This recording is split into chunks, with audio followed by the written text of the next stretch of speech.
Luke, congratulations. Survived a real scare there, but through to the third round. How are you feeling after that one?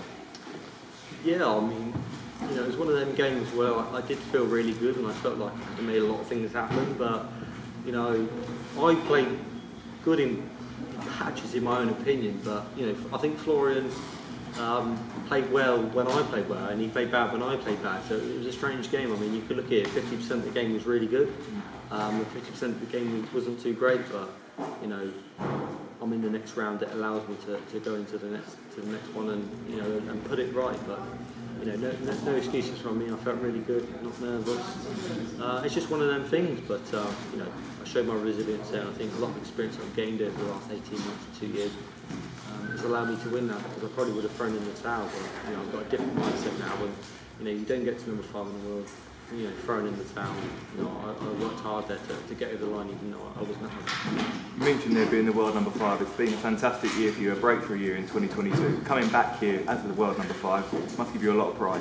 Yeah, I mean, it's, you know, I'm one of them people that just loves darts. You know, I've lived and breathed darts all my life. You know, I've watched it on the telly, and, you know, 10 years ago, look at the product that the PDC have created now. It's absolutely amazing. You've got one of the best sports in the world. You know, there's no question about that. And, you know, to be a part of it, to be the world number 5 in this sport is one thing that I still get goosebumps now. You know, I can't believe that I'm a part of the elite of one of the best sports in the world. So, you know, I'm very grounded on that fact, and I understand that, you know, that can be taken away from any time.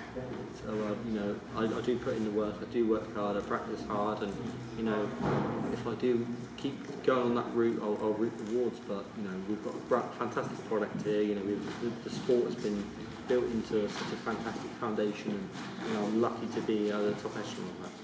Got a great record here at Ali Pali, 3 quarter-finals in 5 years, but you're a better player than ever. You're playing some fantastic darts. You must believe you're a real contender for this title.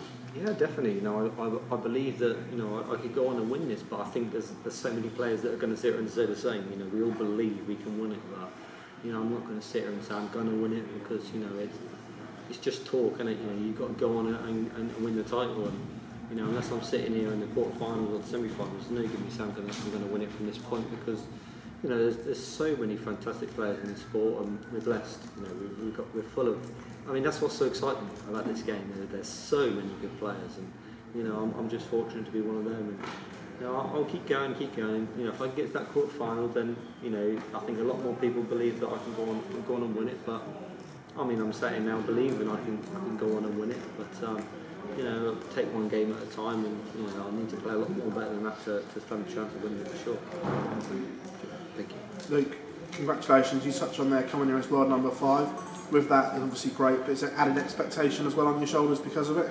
No, not really on my part. You know, I still see myself as, you know, Luke Humphries, the developmental player that's only just, you know, grown himself up into the world. So, you know, I think a lot of people who fans and pundits probably put pressure on me, but I don't put pressure on myself, because regardless of what happened in that game, I've had a fantastic year. You know, I've really exceeded over expectations of myself and what I wanted to do this year. So, you know, to go on and have a good run here would be great, but, you know, unless I can get to the final, it's not really an achievement for me, because I've obviously made the quarterfinals 3 times now.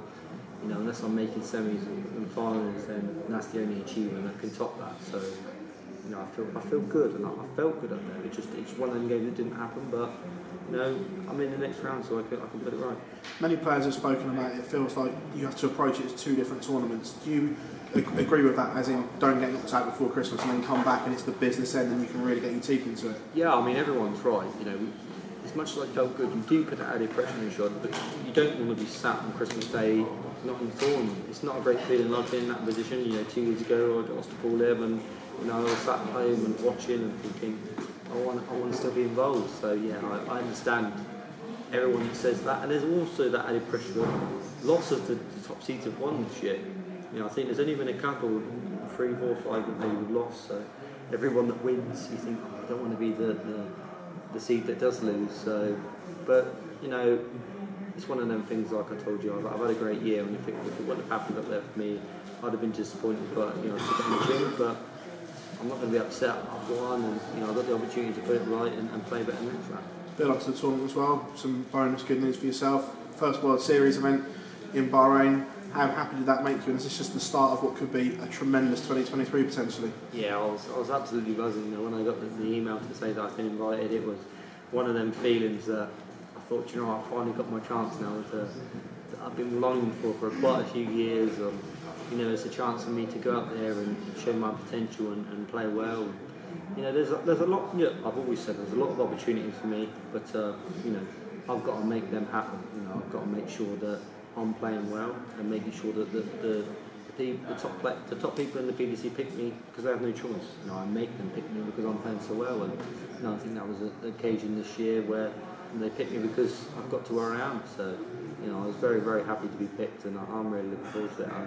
The good thing about it is I've, you know, meeting my dad. My dad's been along by my side the whole journey. So to be able to take him out there and, you know, take him to a country that we probably would never have visited if it wasn't for this tournament, it's a special feeling. So it's nice to have him on my shoulder. Congratulations. Thank you. Cheers.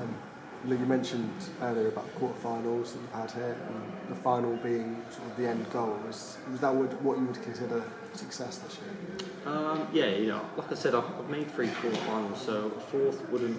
I mean, if I made the quarterfinals and lost it, would be a good achievement still. But you know, I think if I'm going to top that and, you know, create new memories and better things, it's going to have to be semis and finals, isn't it? But like I said, I believe that I've got the potential to get to the final, and you know, it's not going to be easy, but you know, I believe that if I play my best and play like I know I can, and play like I have in certain tournaments this year, you know, I could make the final. But you know, this is a different tournament. This is nothing like a Euro Tour. It's nothing like the Grand Slam. Nothing like the Players Championship finals. This is a proper tournament, and you know, I think most people play at their best here, and I'm going to have to be at my best to make the final. When you're up there, how much do you notice the difference between the stages you just mentioned and the World Championship stages? Is it a completely different ball game? Yeah, it's completely different. You know, this is the biggest tournament in the world, and you know, I think this is probably one of the biggest tournaments at Christmas time in any sport. You know, I think you have so many celebrities, so many people watching on and watching you and stuff. You know, this product has been turned into one of the most global sports that anyone's ever seen in such a short space of time.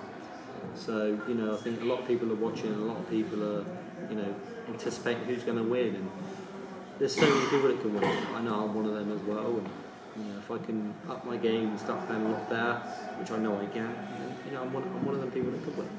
Cheers. Cheers.